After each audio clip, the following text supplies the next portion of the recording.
ایک न्यू मुस्लिम हूँ। मैंने 3 साल इस्लाम को स्टडी किया, कुरान को पढ़ा, हमारे रसूल पाक सल्लल्लाहु अलैहि वसल्लम की सीरत मुबारक को पढ़ा और उससे मुतासिर हुआ, उनके अखलाक से मुतासिर हुआ और तब जाके मैंने इस्लाम को कबूल किया, अल्हम्दुलिल्लाह। बट जब मैं हमारे मुसलमान भाइयों को देखता हूँ कि कोई कहता है कि मैं सुन्नी हूँ, कोई कहता है मैं शिया हूँ। हेलो दोस्तों, अस्सलाम वालेकुम।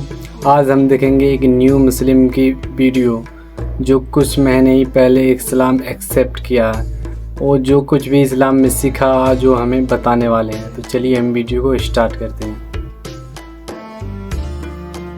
एक न्यू मुस्लिम हूँ। मैंने 3 साल इस्लाम को स्टडी किया, कुरान को पढ़ा, हमारे रसूल पाक सल्लल्लाहु अलैहि वसल्लम की सीरत मुबारक को पढ़ा और उससे मुतासिर हुआ, उनके अखलाक से मुतासिर हुआ और तब जाके मैंने इस्लाम को कबूल किया, अल्हम्दुलिल्लाह। बट जब मैं हमारे मुसलमान भाइयों को देखता हूँ कि कोई कहता है कि मैं सुन्नी हूँ, कोई कहता है मैं शिया हूँ, रेलवी हूँ, बंदी हूँ, लावी हूँ, लोग खुद से मुझे भी कुछ ना कुछ कहते हैं जो मुझे पता ही नहीं है। हालांकि मैं खुद को मुस्लिम कहता हूँ। मैंने मुसलमानों को देख के इस्लाम को कबूल नहीं किया है, मैंने कुरान पाक, हमारे रसूल पाक सल्लल्लाहु अलैहि वसल्लम की सीरत को पढ़ के इस्लाम को कबूल किया। एंड मैंने कुरान से एक चीज सीखी है कि जितने भी मुसलमान हैं वो सारे मेरे भाई हैं। जिसने अपनी जुबान से ला इलाहा इल्लल्लाह मुहम्मद रसूलुल्लाह का कलमा पढ़ा है वो शख्स मेरा भाई है, वो मुसलमान है। मैं उसको मुसलमान समझता हूँ, खुद को भी मुसलमान समझता हूँ। बट मैं मेरे मुसलमान भाइयों के बीच में देखता हूँ कि कैसे वो एक दूसरे को जन्नती और जहन्नमी का टैग देते हैं। हालांकि वो खुद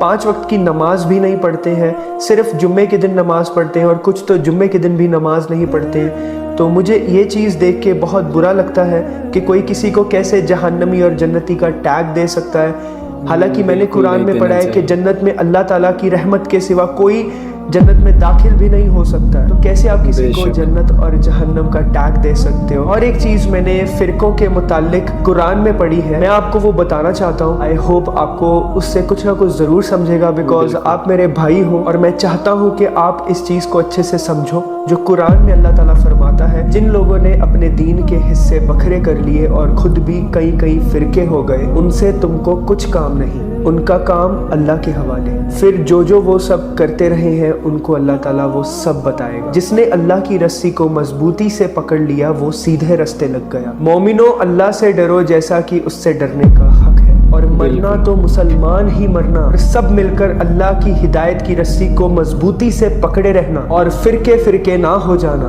तो आप देखिए कि अल्लाह ताला कुरान में क्या फरमा रहा है। आप ये मुझे बताइए कि अल्लाह ताला जो कह रहा है कुरान में इतने साफ अल्फाज में, फिरके फिरके ना हो जाना, और अल्लाह ताला उन सबको बता देगा कि जो लोग वो दुनिया में कर रहे थे। वो मुझे तो इस चीज़ का बहुत डर है और मैं अपने आप को मुसलमान समझता हूँ, क्योंकि अल्लाह ने मुझे बोला है कि जब मरो तो मुसलमान बन के मरो। मेरा जो खात्मा होगा वो ईमान पे होगा इंशाअल्लाह और एज अ मुस्लिम होगा। किसी भी फिरके का टैग नहीं लगाऊंगा इंशाअल्लाह मरते दम तक। तो इस चीज़ का मैंने अहद किया है इंशाअल्लाह। मेरे लिए हर एक फिरके का जो भी अपने आप को जो भी कुछ कहते हैं, मेरे लिए वो सारे मेरे भाई हैं। अगर वो हक बात कर रहे हैं मैं उनके साथ हूँ, अगर वो हक बात नहीं कर रहे हैं तो वो उनके और उनके अल्लाह का मामला है। मैं उसमें कुछ भी कभी नहीं बोलूँगा। But they all are my brothers. So इस चीज़ पे मुझे बिल्कुल भी कोई शक नहीं है, बिकॉज मेरे अल्लाह का ये हुक्म है। आप ज़रूर बताइएगा कमेंट सेक्शन में कि आप इस चीज़ पे क्या राय रखते हैं। और जज़ाकल्लाह खैर, फ़ी अमान अल्लाह।